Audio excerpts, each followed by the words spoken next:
Hello दोस्तों, स्वागत है आपका द हिंदू एडिटोरियल के वोकेबलरी सीरीज में। 8 जुलाई 2021 के एडिटोरियल का वोकेबलरी हम लोग करने जा रहे हैं। ठीक है, तो चलिए शुरुआत कर देते हैं आज के क्लास का। तुम लास्ट तक पूरा वीडियो देखिए क्योंकि बहुत सारे इंपॉर्टेंट वोकेबलरी हम आपको बताने जा रहे हैं। पहला वर्ड है परफेक्ट। हम लोग सब जानते हैं कि परफेक्ट क्या होता है। परफेक्ट एक एडजेक्टिव है। यदि कोई चीज़ परफेक्ट है तो मतलब उसमें कोई कमी नहीं है ना। लेकिन परफेक्ट को इस आर्टिकल में वर्ब के रूप में यूज किया गया है। इसका मतलब होता है किसी चीज को परफेक्ट बनाना। परफेक्ट बनाने का मतलब क्या हो गया? इसका मतलब हो गया उसको बेहतर बनाना, उसमें सुधार लाना। तो इस तरह से इसका सिनोनिम्स हो जाएगा improve, fine tune, make perfect, make as good as possible, better, correct. अगला है सीबीएसई। सीबीएसई एक संस्थान है, central board of secondary education, जिसका स्थापना इंडिया में 1962 में किया गया था। इससे ज़्यादा इसके बारे में कुछ डिस्कस करने की ज़रूरत है नहीं, आप देख लीजिएगा, ये जनरल नॉलेज है, इंग्लिश से ज़्यादा। असेसमेंट, MENT लगा रहे अंत में तो वो नाउन ही होगा और इसका मतलब होता है मूल्यांकन। अब मूल्यांकन का अर्थ में यदि साइनोनिम्स खोजेंगे तो इवैल्यूएशन, अप्रेजल, ये सब इसके सिनोनिम्स होंगे। इनकॉर्पोरेट, इनकॉर्पोरेट एक वर्ब है। इनकॉर्पोरेट का मतलब होता है शामिल करना, जोड़ लेना।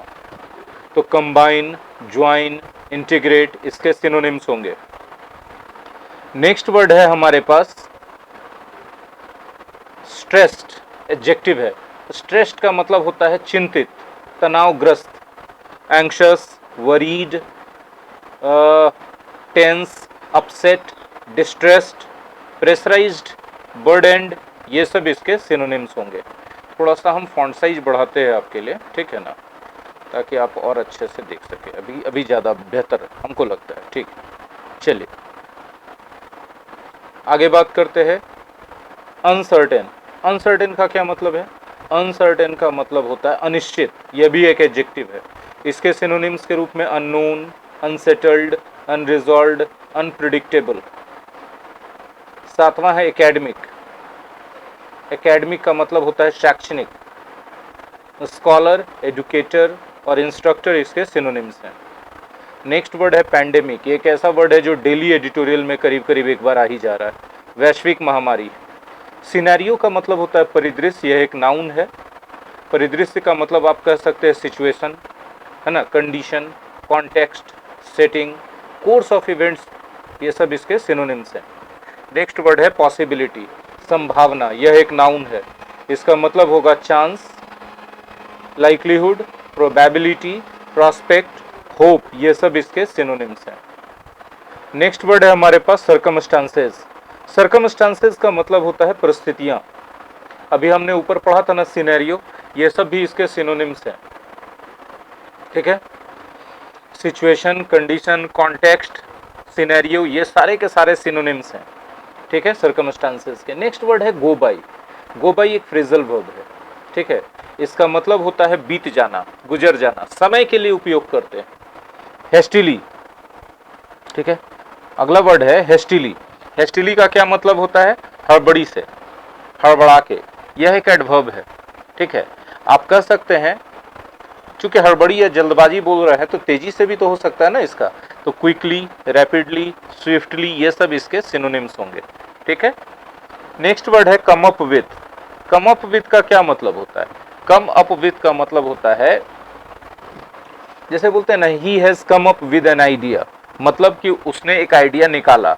तो आप कोई आइडिया या कोई सॉल्यूशन किसी समस्या का निकालते हो तो come up with that solution या come up with that idea का यूज किया जाता है। तो इसके सिनोनिम्स के रूप में इस अर्थ में हो जाएगा क्या? Produce, put forward, present, submit, ये सब चीजें। हिट अपॉन एक फ्रेजल वर्ब है। इसका भी मतलब वही होता है, हिट अपॉन एन आइडिया या हिट अपॉन ए सॉल्यूशन, मतलब कोई उपाय सोच लेना, कोई विचार दिमाग में आ जाना, ऐसे। एम्फेसिस एक नाउन है। एम्फेसिस का मतलब होता है कोई चीज पर ज्यादा जोर देना, उस पर हाईलाइट करना उसको। तो एम्फेसिस दिया जा रहा है, इसका मतलब उसको हाईलाइट किया जा रहा है, मतलब उसको महत्व दिया जा रहा है। तो इंपॉर्टेंस, सिग्निफिकेंस, प्रायोरिटी, इंसिस्टेंस, ये सब इसके सिनोनिम्स होंगे। नेक्स्ट वर्ड है कंसिडरेबल। यह एक एडजेक्टिव है। कंसिडरेबल का मतलब, यदि हम बोलते हैं ए कंसिडरेबल अमाउंट ऑफ समथिंग, मतलब अच्छा खासा मात्रा, ठीक है, तो इसका मतलब हो गया कि सब्सटेंशियल है, अप्रिशिएबल है, सिग्निफिकेंट है या मच है, ये सब इसके सिनोनिम्स के रूप में यूज किए जाएंगे। डिप्राइवेशन, आप जान लीजिए TION अंत में है, SION है तो नाउन ही होगा। डिप्राइवेशन का मतलब होता है गरीबी, इतनी गरीबी कि आपको खाने तक के लिए न जुड़े, मुश्किल हो जाए आपके लिए एकदम जीवन चलाना। तो हार्डशिप, प्राइवेशन, डेस्टिट्यूशन और नीडीनेस, डिस्ट्रेस, ये सब इसके सिनोनिम्स के रूप में यूज किए जाएंगे। केंद्रीय विद्यालय, जवाहर नवोदय विद्यालय, इन सब के बारे में डिस्क्राइब करना इंग्लिश के क्लास में कोई ज़रूरी नहीं है, क्या डिफिनेशन है हमने दे दिया, आप पढ़िए, जहाँ दिक्कत हो फिर कॉल पे हमसे बात कीजिए, ठीक है। चलिए आगे बढ़ रहे हैं। नेक्स्ट वर्ड हमारा है central Tibetan school administration, CTS है, ये भी एक संस्था है, इसके बारे में पढ़ लीजिए, ये सब इंग्लिश से ज़्यादा जनरल नॉलेज है। नेक्स्ट वर्ड है अब्रोड। अब्रोड क्या होता है भाई साहब? तो अब्रोड का मतलब होता है विदेश। अब्रोड का क्या मतलब होता है? विदेश, है ना, विदेश में, in foreign country. Diversity, diversity का मतलब होता है भिन्नता, ठीक है, जैसे बोलते वेराइटी, वेरिएशन, डिफरेंस, रेंज, ये सब इसके सिनोनिम्स होंगे। बैकग्राउंड, ठीक है, बैकग्राउंड का मतलब पृष्ठभूमि, जैसे उसका क्रिमिनल बैकग्राउंड है, मतलब पहले वो क्राइम में और क्रिमिनल एक्टिविटीज में इन्वॉल्व रहता था। यदि कहते हैं मेरा फैमिली बैकग्राउंड बिजनेस से है, तो मतलब मेरे परिवार में मेरे से पहले सब लोग बिजनेस करते थे। तो बैकग्राउंड का मतलब पृष्ठभूमि होता है। बैकग्राउंड का एक और मतलब होता है, आप मेरे पीछे देख रहे हैं बोर्ड नजर आ रहा है जिसपे मैं स्क्रीन पे पढ़ रहा हूँ, तो ये सारी ये भी मेरा बैकग्राउंड है, आप समझ पा रहे हैं? बैकग्राउंड का मतलब होता है पृष्ठभूमि, ठीक है। तो आप पहले वाले सेंस में हम बोलेंगे तो सोशल या फैमिली सर्कमस्टांसेस आप बोल सकते हैं। नेक्स्ट वर्ड है अपेरेंटली। अपेरेंटली का मतलब होता है स्पष्ट रूप से, क्लियरली बोल सकते हैं, सीमिंगली बोल सकते हैं, एविडेंटली बोल सकते हैं, ऑब्वियसली बोल सकते हैं, सपोजिडली बोल सकते हैं, ये सारे के सारे सिनोनिम्स के रूप में यूज किए जाएंगे अपेरेंटली के। नेक्स्ट वर्ड है रेकॉन ऑन या रेकॉन टू। इसका मतलब होता है किसी चीज पर अपना राय रखना या राय देना, ठीक है। डिग्री, डिग्री का क्या मतलब होता है? डिग्री का मतलब होता है लेवल, हद, इतना डिग्री तक, है ना, एक्सटेंट। मिक्स, मिक्स वर्ब के रूप में भी यूज होता है। मिक्स वर्ब के रूप में जब यूज होता है तब इसका अर्थ होता है मिलाना, लेकिन नाउन के रूप में जब उपयोग होता है तो मिक्स का मतलब होता है मिश्रण, है ना, कॉम्बिनेशन। रेशनलाइज्ड, रेशन से बना, रेशन मतलब तर्क, रेशनल मतलब तार्किक, ठीक है। तो रेशनलाइज्ड कोई चीज है तो तार्किक है, तार्किक है तो मतलब संगठित होगा, सुव्यवस्थित होगा। तो रीऑर्गेनाइज्ड है, सिंप्लीफाइड है, स्ट्रीमलाइंड है, होन्ड है, ये सब इसके सिनोनिम्स हैं। कंपार्टमेंटलाइज्ड, ईडी लग रहा है ना, तो वो सब V3 एडजेक्टिव के रूप में यूज किया जाएगा। तो कंपार्टमेंट में अलग अलग बांट दिया गया, मतलब कैटेगरी में बांट दिया गया, कैटेगराइज्ड है वो, सेक्शनलाइज्ड है वो, है ना, वो डिवाइडेड है, ये सब इसके सिनोनिम्स है। स्प्लिट, स्प्लिट का मतलब फाड़ देना, चीर देना, आप समझते हैं? स्प्लिट मतलब चीर देना, फाड़ देना, डिवाइड कर देना, डिवाइड, बाइफरकेट, है ना। क्लीव, CLEAV, क्लीव, कट, ये सब इसके सिनोनिम्स होंगे। हाफ्स, यदि कोई चीज को दो हिस्सों में बांट देते हैं तो प्रत्येक टुकड़ा एक हाफ होता है, HALF, और उस हाफ का प्लुरल है हाफ्स। F को VE में बदल के S लगाया गया, हाफ्स, VES, ठीक है। नेक्स्ट टर्म, टर्म का मतलब बोलते हैं ना, फर्स्ट टर्म कंप्लीट हो गया, सेकेंड टर्म कंप्लीट हो गया, तो एक सेमेस्टर जो होता है उसको टर्म कहते हैं। नेक्स्ट है टर्म के बाद रेस्पॉन्सिव। रेस्पॉन्स से बना, आप किसी को रेस्पॉन्स देते हो मतलब प्रतिक्रिया देते हो। अगर कोई चीज रेस्पॉन्सिव है तो प्रतिक्रिया दे रहा है, वो रिएक्शन दे रहा है। अगर आपको कोई रिएक्शन दे रहा है, प्रतिक्रिया दे रहा है, तो मतलब वो आपके साथ कम्युनिकेट कर रहा है, तो कम्युनिकेबल है, कम्युनिकेबल है, वो एक्सेसिबल है, अप्रोचेबल है, फ्लेक्सिबल है। कुछ हद तक अगर आपकी बातों को कोई प्रतिक्रिया दे रहा है तो आपके साथ अच्छा रिलेशन में है, तो अमेनेबल भी है। प्रिविलेज्ड, नेक्स्ट वर्ड है। प्रिविलेज्ड का मतलब क्या होता है? प्रिविलेज्ड कहा जाता है ना, प्रिविलेज्ड क्लास, मतलब वैसे लोग, प्रिविलेज्ड लोग होते हैं तो वैसे लोग होते हैं जिनको हर सुख सुविधा प्राप्त है। मतलब वो धनी होंगे तो उनका सिनोनिम्स क्या होगा? वेल्दी होगा, रिच होगा, एफ्लुएंट होगा, प्रॉस्पेरस होगा, वेल टू डू होगा, ये सब इसके सिनोनिम्स होंगे। अब लेस प्रिविलेज्ड है तो क्या? उनको उतना ज़्यादा सुख सुविधा नहीं प्राप्त है जितना प्रिविलेज्ड लोगों को, तो मतलब वो बेचारे थोड़े गरीब हैं, पुअर हैं, डेस्टिट्यूट हैं, इम्पोवेराइज्ड है, पोवर्टी स्ट्रिकन है, अंडर प्रिविलेज्ड हैं। ये सारे के सारे वर्ड्स लेस प्रिविलेज्ड के सिनोनिम्स के रूप में यूज किए जाएंगे। नेक्स्ट वर्ड है रिलाई ऑन, यह एक फ्रेजल वर्ब है। रिलाई ऑन का मतलब क्या होता है? कोई चीज पर निर्भर करना। रिलाई ऑन, डिपेंड ऑन, एकदम एग्जैक्टली बराबर है। रिसोर्ट टू भी आप बोल सकते हैं, हैव कोर्स टू भी बोल सकते हैं, बैंक ऑन या बैंक अपॉन, बैंक वाला बैंक वो नाउन के रूप में, बैंक ऑन फ्रेजल वर्ब के रूप में, किसी पर निर्भर करना। काउंट ऑन भी बोल सकते हैं, भरोसा करना, डिपेंड करना किसी पर। रेशनलाइजेशन, रेशनलाइजेशन मूल वर्ड क्या है इसका? रूट वर्ड है रेशन, रेशनल, रेशनल बना रेशन से, रेशन बने तर्क, रेशनल तार्किक। तो रेशनलाइज करना मतलब तार्किक कर देना। तार्किक यदि आप किसी चीज को करते हो तो एक सिस्टम के तहत ले आते हो, एक फॉर्मूला के तहत ले आते हो। तो रेशनलाइजेशन का मतलब हो गया सिस्टेमेटाइजेशन या फॉर्मलाइजेशन, ठीक है। नेक्स्ट वर्ड है सेंट्रलाइज्ड। सेंट्रलाइज्ड का क्या मतलब?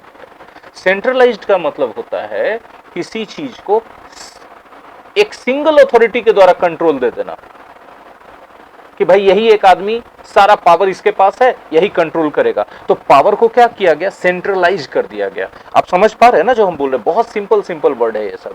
थोड़ा सा आपको देखिए, सेंट्रल बना, सेंट्रलाइज्ड कहां से बना? सेंट्रलाइज से। सेंट्रलाइज कहां से बना? सेंट्रल से। सेंट्रल कहां से बना? सेंटर से।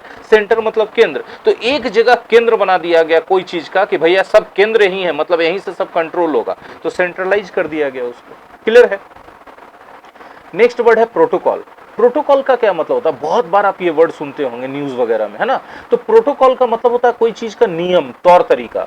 नियम या तौर तरीका बोलिएगा तो मेथड बोलिएगा, सिस्टम बोलिएगा, प्रोसीजर बोलिएगा, यही सब बोलिएगा ना। तो ये सब इसके सिनोनिम्स हो गए।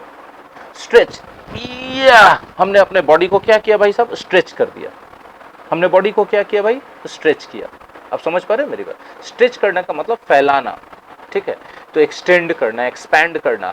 और टाइम को स्ट्रेच करते हैं तो किसी काम को कंटिन्यू करते हैं कि इस काम के लिए टाइम को स्ट्रेच कर दिया गया, ठीक है। चलिए भाई साहब और थोड़ा सा बात कर लेते हैं हम लोग। स्ट्रेच के बाद अगला वर्ड है साउंड। साउंड तो सब लोग जानते हैं कि सर साउंड बने तो आवाज होता है, क्या बोलिएगा आप? नहीं, हम कुछ नहीं बोलेंगे। साउंड जो है नाउन के रूप में तो आप जानते ही आवाज। एडजेक्टिव भी होता है साउंड। साउंड हेल्थ, अच्छा स्वास्थ्य। साउंड स्लीप, गहरी नींद। लेकिन साउंड वर्ब भी होता है, ये भी जानिए। और इस आर्टिकल में साउंड वर्ब के रूप में यूज किया गया है। साउंड का मतलब प्रतीत होना। नहीं कहते हैं ही साउंड्स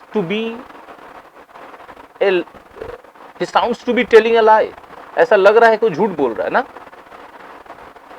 तो लगना मतलब प्रतीत होना। तो अपीयर बोल सकते हैं, लुक बोल सकते हैं, सीम बोल सकते हैं। सिम नहीं, सिम बोलेंगे तो ऐसा ही हो जाएगा। सीम बोल सकते हैं। नेक्स्ट वर्ड है क्रिटिक। क्रिटिक कहा जाता है आलोचक को, नाउन के रूप में। अब क्रिटिक वर्ब के रूप में आलोचना करना, क्रिटिसाइज। आप आलोचना करते हैं तो उसका मूल्यांकन करते हैं कि कितना अच्छा कितना खराब है, तो इवेल्युएट कर रहे हैं। उसके बारे में जांच पड़ताल करते हैं कि कितनी सत्यता है, तो इन्वेस्टिगेट कर रहे हैं। तो ये सब जो है क्रिटिक के सिनोनिम्स है। नेक्स्ट वर्ड है अपने पास इंफीरियर। याद रखिएगा ओआर जितना भी है, इंफीरियर, सुपीरियर, सीनियर, जूनियर, ये सारा का सारा एडजेक्टिव है। और ये लैटिन लैंग्वेज से आया है, इंग्लिश का मेन वर्ड नहीं है, लैटिन से आया। लैटिन लैंग्वेज में ये कंपैरेटिव डिग्री के रूप में यूज किया जाता था। और लैटिन में इनके साथ, इंग्लिश में कंपैरेटिव डिग्री में ध्यान लगाते हैं ना, लैटिन में कंपैरेटिव डिग्री में टू लगाया जाता है। इसलिए इंफीरियर, सुपीरियर, सीनियर, जूनियर, ये प्रायर, ये सबके साथ टू लगता है, देन नहीं लगता। ग्रामर में आपने पढ़ा होगा, ठीक है। तो इंफीरियर एक एडजेक्टिव है, इसका मतलब होता है निम्न क्वालिटी का, थोड़ा नीचे क्वालिटी का। तो कोई नीचे क्वालिटी का तो स्टैंडर्ड तो नहीं है, वो सब स्टैंडर्ड है। लो क्वालिटी है, लो ग्रेड है, समझ लिए बात को। नेक्स्ट वर्ड हम बोल रहे हैं इररेलेवेंट। इररेलेवेंट है तो इररेलेवेंट, जैसे बोलते हैं ना हंसुआ के ब्याह में खुरपी का गीत। मतलब क्या कि जो मामला है उससे रिलेटेड नहीं है। आप हंसुआ का ब्याह हो रहा है, खुरपी का गीत गा रहे हो, तो जो चीज है, जो सिचुएशन है, उससे रिलेटेड नहीं है ना आपका मैटर, आपका बात। तो इररेलेवेंट हो गया। तो इररेलेवेंट को मतलब हिंदी में बोल सकते हैं असंगत, है ना। तो इसके लिए इंग्लिश में सिनोनिम्स क्या होगा? अनरिलेटेड होगा, अनइम्पॉर्टेंट होगा, इनसिग्निफिकेंट होगा, इमटेरियल होगा, नॉट जर्मेन होगा, add up to. Add up to पूरा जोड़ के इकट्ठा कर देना, ठीक है, फ्रेज है। Amount to, make, equal, be equivalent to, ये सब इसके सिनोनिम्स के रूप में यूज किए जा सकते हैं। नेक्स्ट वर्ड है अपने पास इन टर्म्स ऑफ। कहते ना कि in terms of monetary profit, no teacher got anything in last 2020 and 2021। पिछले साल 2020 में, 2021 में टीचर को मॉनेटरी टर्म्स में कोई प्रॉफिट नहीं हुआ। प्राइवेट टीचर्स को, सबका कोचिंग बंद था भाई, क्लास बंद था, है ना। एडजंक्ट नाउन है। एडजंक्ट का मतलब होता है पूरक चीज, वो आएगा तो कंप्लीट होगा, तो कॉम्प्लीमेंट बोलेंगे, एक्स्ट्रा भी बोल सकते हैं, सप्लीमेंट भी बोल सकते हैं, एडिशन भी बोल सकते हैं। डिसेंट्रलाइज्ड, अभी हमने आपको पढ़ाया था ना, सेंट्रलाइज्ड, एक जगह सेंटर में सारा पावर दे दिए तो सेंट्रलाइज कर दिए, और पावर एक जगह से हटा के बहुत सारे लोगों को हाथ में बांट दिए तो डिसेंट्रलाइज कर दिए। समझिए बात को, ठीक है। नेक्स्ट है एम्पावर। पावर माने शक्ति, और एम लगा करके वर्ब बना दिया गया। एम्पावर मतलब शक्ति दे देना, शक्तिशाली बना देना, ठीक है। नेक्स्ट है टेलर। टेलर वर्ब के रूप में होता है किसी चीज को अपने हिसाब से ढाल लेना, मतलब उसको कस्टमाइज करना, एडेप्ट करना, एडजस्ट करना, मॉडिफाई करना, उसमें चेंजेस लाना, ट्रांसफॉर्म करना, ये सारे के सारे सिनोनिम्स हो जाएंगे टेलर के। इम्पोज, अगर आप कोई चीज इम्पोज करते हो तो इसका मतलब आप उसको थोपते हो, जबरदस्ती उसको लागू करवाते हो, इसका मतलब आप उसको फोर्स करते हो, थ्रस्ट करते हो, इन्फ्लिक्ट करते हो। फॉल बैक नाउन है। फॉल बैक का मतलब होता है उसके जगह कोई दूसरा चीज, तो सब्स्टिट्यूट बोल सकते हो, बैकअप बोल सकते हो, अल्टरनेटिव बोल सकते हो, यही सब इसके सिनोनिम्स हैं। नेक्स्ट वर्ड है, समाप्त होने के कगार पे आ गया, 4-5 वर्ड और बचा है, इसको भी देख लेते हैं। नेक्स्ट वर्ड है वर्स्ट केस सिनेरियो। ये एक कंपाउंड नाउन के रूप में आप बोल सकते हो। ऐसा सिचुएशन जिसमें सबसे खराब चीज हो जाए कि इससे ज्यादा खराब क्या हो सकता है, वो वर्स्ट केस सिनेरियो कहलाता है। अनसर्टेनिटी, अनिश्चितता। अनिश्चितता मतलब सिक्योरिटी है कि नहीं है, नहीं है, तो रिस्कीनेस है, प्रिकैरियसनेस है, डेंजर है, अनप्रिडिक्टेबिलिटी है, अनरिलायबिलिटी है। अंडरस्कोर, यदि कोई चीज को अंडरस्कोर करते हैं तो उसके नीचे लाइन खींचते हैं, तो लाइन खींचने का मतलब उसको हाईलाइट कर रहे हैं हम लोग, तो अंडरलाइन करना, एम्फेसाइज करना, हाईलाइट करना, ये सब इसके सिनोनिम्स होंगे। फैक्टर इन फ्रेजल वर्ब है, फैक्टर इन, ठीक है, किसी चीज को ध्यान में रखते हुए, टेक समथिंग इन अकाउंट। तो ये था 8 जुलाई का वोकैबुलरी सेक्शन। आई होप कि आप लोगों ने इसको एंजॉय किया होगा, काफ़ी अच्छे अच्छे वर्ड्स देखने को मिले। अब आपकी स्क्रीन पे आप देख रहे हैं कोर्सेज जो जो अवेलेबल हैं माई एग्जाम स्टडी ऐप पर, और ये सारे कोर्सेज ऑफलाइन भी अवेलेबल है, आप ज्वाइन कर सकते हैं। एडिटोरियल वाला बैच भी आप ज्वाइन कर सकते हैं इस तरह के सिंसियर और रेगुलर क्लासेस के लिए। वोकैबुलरी में कहीं भी कोई दिक्कत हुआ हो तो कॉल करके आप हमारे नंबर तो हर जगह स्क्रीन पे फ्लैश होता है, बात कर सकते हैं डाउट क्लियरेंस के लिए 24/7। Thank you very much.